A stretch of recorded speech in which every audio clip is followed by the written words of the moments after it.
दिवाळीच्या फराळाला इथं आलो होतो त्यावेळेस अनेक ज्येष्ठ मंडळी माझ्याबरोबर होते फराळ करताना आणि माझ्या काही माता भगिनी होत्या आणि माता भगिनीने मला सांगितलं होतं की गावातली एक गोष्ट बंद करा. बरोबर ना? ज्या उपस्थित होत्या आणि आता सगळ्यांना ते आहे. कोणची गोष्ट कमी करायची तो तुम्हाला माहिती आहे नक्की ती कमी करायची आहे ना. आणि मग मी ज्यावेळेस मला म्हटलं की आपण ही गोष्ट बंद करायची आहे आणि मी सांगितलं ही गोष्ट जर बंद करायची असेल पोलीस खातं बंद करत नसतंय त्यांना नियमितपणे पोचवत आहे. काय पोचवत आणि जो हौशी आहे हौशाला हौस पुरवायची म्हणून त्यानं जात. आणि मग जर मला असं वाटतंय त्यांना सांगण्यापेक्षा आपण हौशी कलाकार बंद करू. मग बंद करण्यासाठी काय करावं लागतंय? अखंड हरिनाम सप्त्याचा मी नामोल्लेख केला. नामोल्लेख केल्यावर सुरवणे साहेबांनी तेवढं सांगायचं विसरले की आमच्या गावाला अखंड हरिनाम सप्ताह म्हणजे काही माहितीच नाही. ही प्रस्तुती दे म्हणजे माहिती नसलं माहिती नाही त्याला. पण सुरवणे साहेब सर्व ठिकाणी फिरत असल्यामुळं त्याने अनेक ठिकाणी हे कार्यक्रम बघितले असल्यामुळे त्यांनी होकार दिला आणि त्यावेळेसपासून सुरुवात झाली. आणि मग माझ्या गळ्यात पडलं की आता हौस आहे एक वर्ग कमी करायचा आहे होय म्हटलाय तर घे गळ्यात. मग मला असं वाटतंय की आपलं लग्न जमवताना नवरा नवरी बाहुल्यावर बसताना कुणीतरी एक मध्यस्थी लागते का नाही? आपल्याला भटजी लागते का नाही? लागते का नाही? कोणताही काही व्यवहार करायचा म्हटलं तर एक आपल्याला माणूस लागतो. म्हणजे आम्हाला जर देव भेटायचा असेल तर कोण पाहिजे आपल्याला? आपल्याला संत मंडळी पाहिजे आहे. बरोबर ना? आपल्याला देव डायरेक्ट भेटेल का? आपल्या इच्छा पूर्ण करेल का?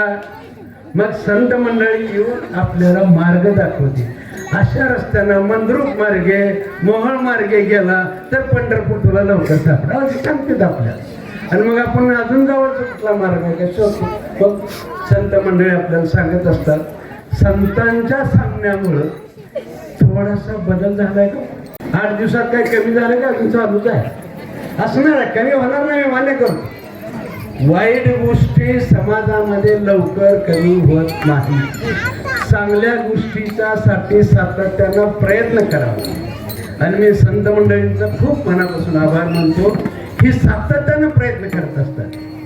यश अपयशाचा विचार करत नाही.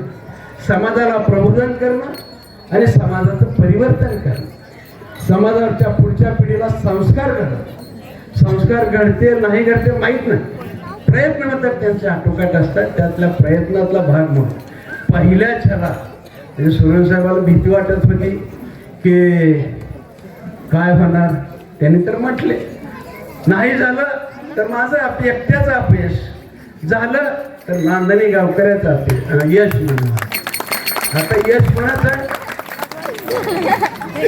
आता यश आलंय टिकवण्याची जबाबदारी कोणाची आहे?